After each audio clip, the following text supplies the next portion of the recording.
mislead. Just a reminder that humble is plain and simple. If we're talking about a person, it means that they're very modest and not proud, they don't brag. The word rummage means to search for something by moving things around, and mislead is leading someone to believe something that is not true. So which of these yesterday's words might you use when you talk to your family and friends? Think to yourself. If you have someone next to you, you can turn and talk. I might use the word blank when I talk to blank. I might say,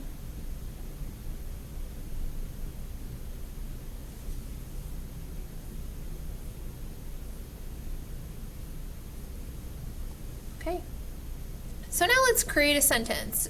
Just a reminder, boys and girls, that in a sentence you have your subject, who or what the sentence is about, and the predicate, what they are doing.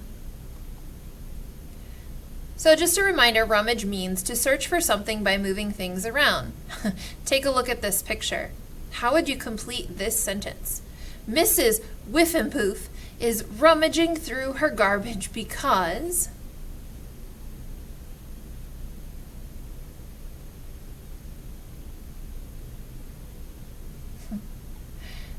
Okay. Let's look at another example. How would you complete this sentence? Monica misleads her little brother when she...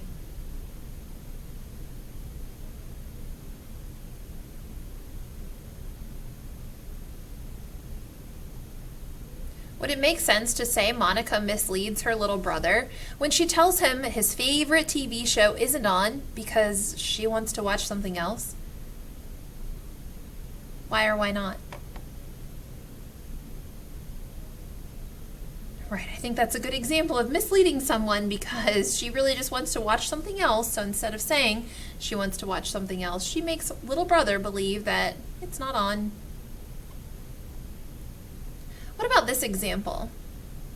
Now we're using the word humble. And just a reminder, if you're talking about people, that means that they're very modest, meaning they're not very proud, they're not going to brag or show off. So how would you complete this sentence? You can tell that Jen is humble because...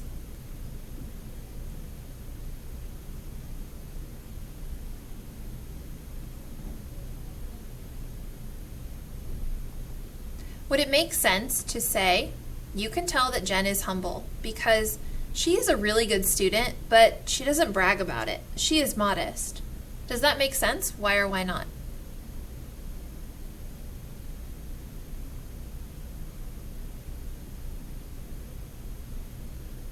Right, it absolutely makes sense because humble people don't tend to brag. They're very modest. They kind of keep to themselves. And right here we see that she's not bragging about being a good student. The last thing that we want to talk about this week are idioms. You're actually going to see some idioms appearing on your assessment on Friday. And just a reminder that an idiom is an expression or a phrase that means something very different from what it appears to mean. So here's an example here. To pull the wool over someone's eyes. That's actually an idiom that means to mislead or deceive someone. Again, you may have heard this one before, to pull the wool over someone's eyes. It does not mean that you're literally pulling a piece of wool over someone's eyeballs.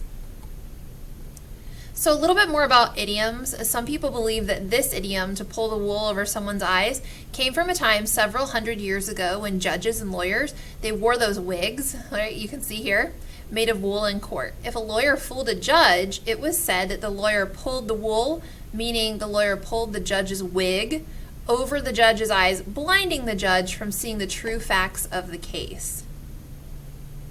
We know that it's an idiom that means to deceive, pulling the wool over his eyes. You can see that like the literal meaning here. He's pulling a wool cap over his eyes.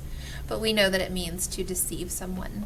So that wraps up this week in vocabulary and a quick review of idioms. If you have any questions about these words this week, please reach out to your teacher.